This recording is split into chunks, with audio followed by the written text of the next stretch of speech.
নির্বাচনী প্রচারের অংশ হিসেবে ফেনীতে জনসভায় যোগ দেবেন জামায়াতে ইসলামের আমির ডক্টর শফিকুর রহমান। ফেনী সরকারি পাইলট হাই স্কুল মাঠে নির্বাচনী জনসভায় বক্তব্য দেবেন তিনি। ভোর থেকে পাইলট স্কুল মাঠে জড়ো হয়েছে ১১ দলীয় জোটের নেতাকর্মীরা। তারা বলেন, ইনসাফ ভিত্তিক রাষ্ট্র বিনির্মাণে জামায়াতে ইসলামীকে ক্ষমতায় দেখতে চায় দেশের মানুষ।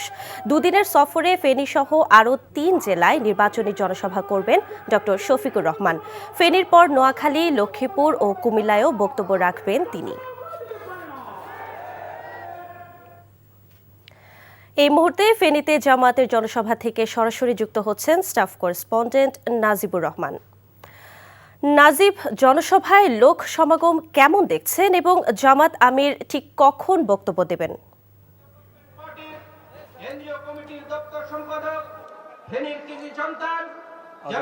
উত্তরাঞ্চল ও দক্ষিণ পশ্চিমাঞ্চলের জেলাগুলো সফর শেষে আজ ফেনীতে আসছেন জামায়াতের আমির ডাক্তার শফিকুর রহমান।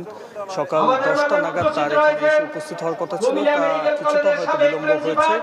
তবে তাকে ঘিরে কিন্তু যেই সমাবেশ হওয়ার কথা রয়েছিল বা জনসভা হওয়ার কথা ছিল জামায়াতে ইসলামী, সেটি কেন্দ্র করে কিন্তু সকাল থেকে নেতাকর্মীদের উপচে পড়া ভিড় আমরা দেখেছি। হাজার হাজার নেতাকর্মী সকাল থেকেই মূলত হাজার হাজার নেতাকর্মী তারা মিছিল নিয়ে কিন্তু এই জনসভা মাঠটি, যেটি ফেনী সরকারি পাইলট স্কুল রয়েছে, সেই মাঠে এসে উপস্থিত হয়েছেন। এবং আমরা দেখছিলাম যে তার উপস্থিতিতে কিন্তু কানায় কানায় পূর্ণ হয়েছে মাঠের চারপাশ, এবং সড়কও অবস্থান নিয়েছেন অনেক নেতাকর্মী। আর জামায়াতের আমির ডাক্তার শফিকুর রহমানের সকাল 10টা নাগাদ বক্তব্য রাখার কথা ছিল এখানে, তবে এখনও তিনি এসে এখানে উপস্থিত হননি।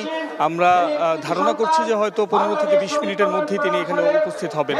তাছাড়া এই ফেনী এলাকায় কিন্তু 3টি সংসদীয় আসন রয়েছে, যেখানে 2টি আসনে জামায়াতের প্রার্থী রয়েছেন এবং একটি আসন ফেনী 2 আসন, সেখানে রয়েছেন 11 দলীয় জোটের প্রার্থী।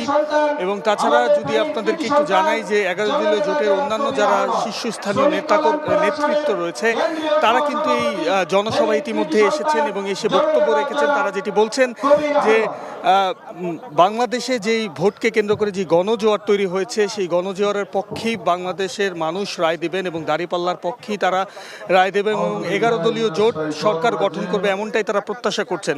আমরা কিন্তু নেতাকর্মীদের সাথেও কথা বলার চেষ্টা করেছি এবং তারা যেটি বলছেন যে তারা একটি ন্যায় এবং ইনসাফ ভিত্তিক রাষ্ট্র ব্যবস্থা চান এবং সেই ব্যবস্থার কেন্দ্র হিসেবেই কিন্তু তারা চান যেন যারা ভোটার রয়েছেন এই ফেনী জেলার, সেই ভোটাররা যেন এই দাঁড়িপাল্লার পক্ষেই রায় দেন। এবং আপনাদেরকে যদি আরেকটি তথ্য জানাই, সেটি হচ্ছে এই ফেনী জেলার পরেই লক্ষ্মীপুর, নোয়াখালী এবং কুমিল্লায় 2টি পথসভা এবং জনসভা করবেন জামায়াতের আমির ডাক্তার শফিকুর রহমান। আগামীকালকেও তার কর্মসূচি রয়েছে কুমিল্লা জেলাকে কেন্দ্র করে। তো এই ছিল আমার কাছে সর্বশেষ আদিবাদ।